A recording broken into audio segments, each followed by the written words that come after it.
മിശിഹായ്ക്ക് സ്തുതിയായിരിക്കട്ടെ. അവൻ മലമുകളിലേക്ക് കയറി തനിക്കിഷ്ടമുള്ളവരെ സമീപത്തേക്ക് വിളിച്ചു. അവർ അവിടുത്തെ അടുക്കിലേക്ക് വന്നു. അനേകം സ്ത്രീ പുരുഷന്മാർ ഇതിന് കാലാകാലങ്ങളിൽ പ്രത്യുത്തരം നൽകിയിട്ടുണ്ട്. 1960 എൻ്റെ ഹൃദയാന്തരാളത്തിലും ഈശോയുടെ മൃദുലമായ സ്വരം ഞാൻ കേട്ടു. ഞാനതിന് സന്തോഷപൂർവ്വം പ്രത്യുത്തരം അരുളി FCCയിലേക്ക് ഒരംഗമായി വന്നുചേർന്നു. എനിക്ക് എൻ്റെ സമർപ്പിത ജീവിതം സന്തോഷവും സംതൃപ്തിയും നൽകുന്നു. നിങ്ങൾ നമ്മുടെ കർത്താവായ ഈശോയിൽ എപ്പോഴും സന്തോഷമുള്ളവരായിരിക്കുവിൻ. സന്യാസ ജീവിതം ഭൗമിക പർദീസായുടെ ഒരു ജീവിതമാണ്. സഹോദരങ്ങൾ ഒരുമിച്ച് വസിക്കുന്നത് എത്രയോ സന്തോഷപ്രദം.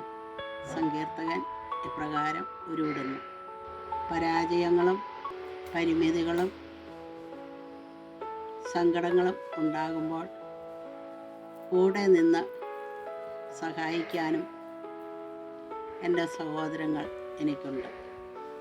ദരിദ്രനും വിനീതനും ക്രൂശിതനുമായ ഈശോയെ അനുകരിച്ച് പരിപൂർണ സ്നേഹം പ്രാപിക്കുക എന്നതാണ് ഒരു FCC സിസ്റ്ററിൻ്റെ ലക്ഷ്യം. ജീവിത സായാഹ്നത്തിൽ എത്തിയിരിക്കുന്ന ഞാനിപ്പോൾ വിശുദ്ധ ജോൺ പോൾ മാർപ്പാപ്പ തൻ്റെ അപ്പസ്തോല ലേഖനമായ സമർപ്പിത ജീവിതത്തിൽ വിവരിക്കുന്നത് പോലെയുള്ള അവസാന ഘട്ടത്തിലാണ്.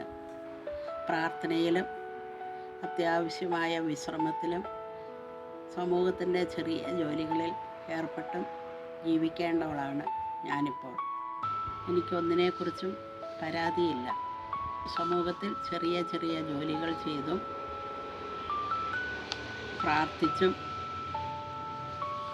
വിശ്രമിച്ചും ഞാൻ കഴിയുകയാണ്. ജപമാല ചൊല്ലിയും കരുണക്കൊന്ത, കുരിശിൻ്റെ വഴി, മധ്യസ്ഥ പ്രാർത്ഥന, വിശുദ്ധ ഗ്രന്ഥ പാരായണം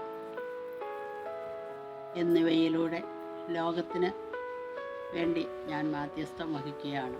ആത്മാക്കളുടെ രക്ഷ എന്ന ഈശോയുടെ ദാഹം ശമിപ്പിക്കുവാൻ എന്നാലാവുന്നത് ചെയ്യണമെന്നുള്ള ഒരു നിർബന്ധ ബുദ്ധി ഞാൻ പ്രദർശിപ്പിക്കുന്നു. ദൈവവിളി സഭയിൽ ധാരാളമായി ഉണ്ടാകുവാൻ ഞാൻ ആഗ്രഹിക്കുന്നു. ഞാൻ അതിനായി പ്രാർത്ഥിക്കുന്നു.